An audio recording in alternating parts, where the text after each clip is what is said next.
So this example is we're going to use the distance formula and apply it in this context. We're going to classify, in other words, we're going to give it name. We're going to name the triangle, and not Bob or Jeff or Hafiz, but we're going to name it scalene and acute, or isosceles, obtuse, or equilateral, equilateral.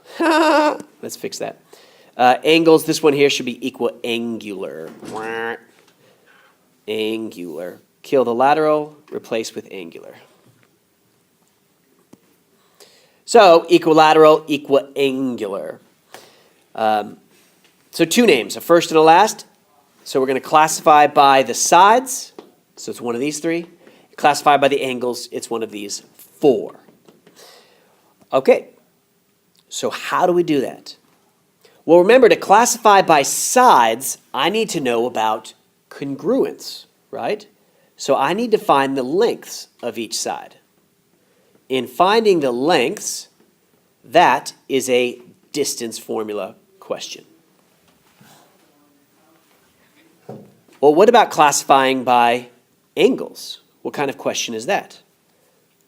Well, remember, if I have, say, for example, C is equal to, or C, let's change that to square, C squared is less than, or C squared is greater than. We have right, we have acute, and we have obtuse. So, notice that for both of these, we need to find the lengths. The lengths for the scalene, etc., is just a straight comparison. 2 is greater than 1 is greater than 0.5. And by angles, we have to compare the squares. So we have to use the Pythagorean theorem converse here. All right. So how do we approach it? Well, let's look here. The first thing, I'm going to find the distance between these 2 points. So that's called AB. That's called AB. So what do? I just say, I'm going to say the -1 minus the 1. -1 minus the 1. I'm going to put that in parentheses and square it. And then the 0 minus the 3. 0 minus 3.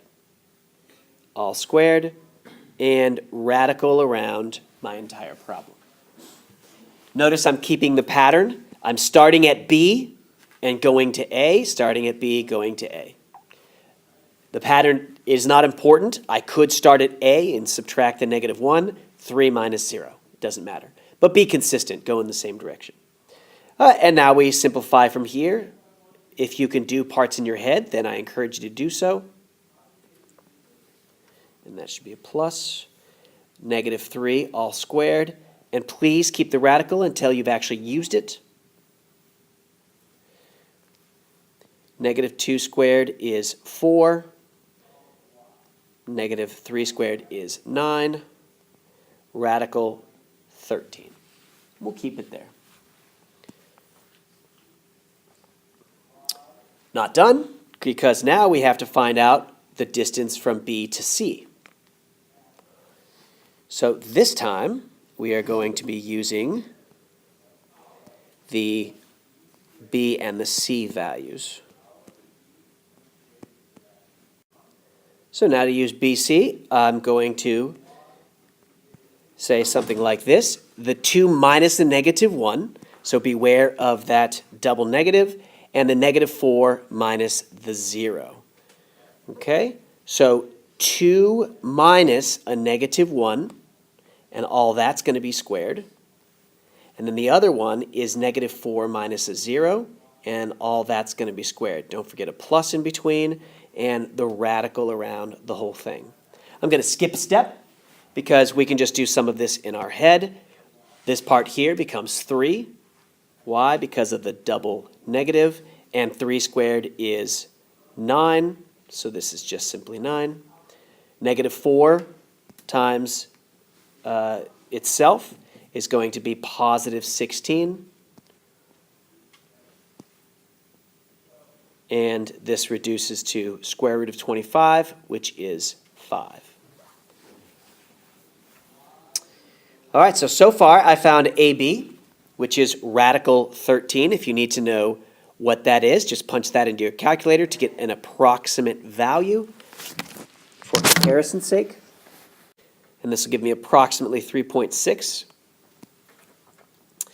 BC is 5, so now I just need to find the distance from A to C. Again, we did AB, we did BC, now I have to do AC. And it doesn't matter if I go from C to A or from A to C. Again, as long as we are consistent. So I'll do that down here. The setup would be AC. This time I'm going to say 2 minus 1, all squared. And then the next one is negative 4 minus 3. Negative 4 minus 3, all squared. Don't forget a plus in between and square root around the whole jimmy jig. Skip a step here. 2 minus 1 is 1, and 1 squared is 1. Negative 4 minus 3 is negative 7. Squared is 49. Keep a radical around the whole thing. And here I get the square root of 50, which is exactly equal to 5 radical 2, which is approximately equal to 7.1.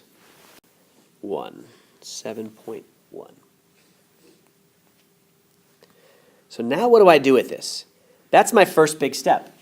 I'm able to classify after I find out all my actual lengths. So what are my lengths here?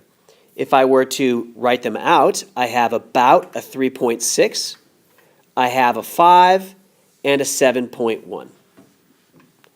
So what kind of triangle is this? Since all these sides are different lengths, clearly this one has to be an isosceles scalene. So there's my first name for it, scalene. So that's part of my answer, scalene. Now what?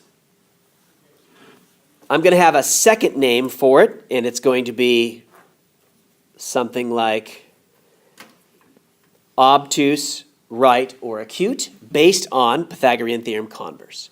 So I'm going to take each of these values, and I'm going to use the radical versions because it's a little bit easier. I'm going to use radical 13, radical 50, and 5. Now, of these, clearly this one is the longest side. So this one is going to be my C. This one's going to be my A. This one's going to be my B. So now let me use Pythagorean theorem converse. Pythagorean theorem converse. And how do I do that? Remember, I'm saying that C squared is, how does it compare to the other two? So that's what I have to do.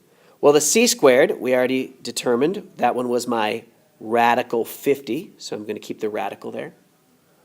And the square. A, we called the radical 13, and I'm going to square that. And B, I called 5, and I'm going to square that. Now, why did I keep the radicals? Why didn't I use the decimal version? Well, up here I used the decimal version so I could see how they compare to each other. Because how does radical 13 compare to 5? I don't know. But once it's decimalized, I can clearly see that radical 13 is smaller than 5. However, when I'm squaring radicals, the square kills the radicals. So it's much easier here when I'm doing squares. So the left side here becomes 50, and I forgot to put a question mark there. This one here is 13 plus 25. And now I can do a comparison. This is 38, so clearly the 50 is greater than 38. So what's my conclusion? So since my C squared is greater, this is an obtuse triangle. So what's my final answer? That's all the work. This is a scalene obtuse triangle. Scalene obtuse triangle. Boom. And that's it.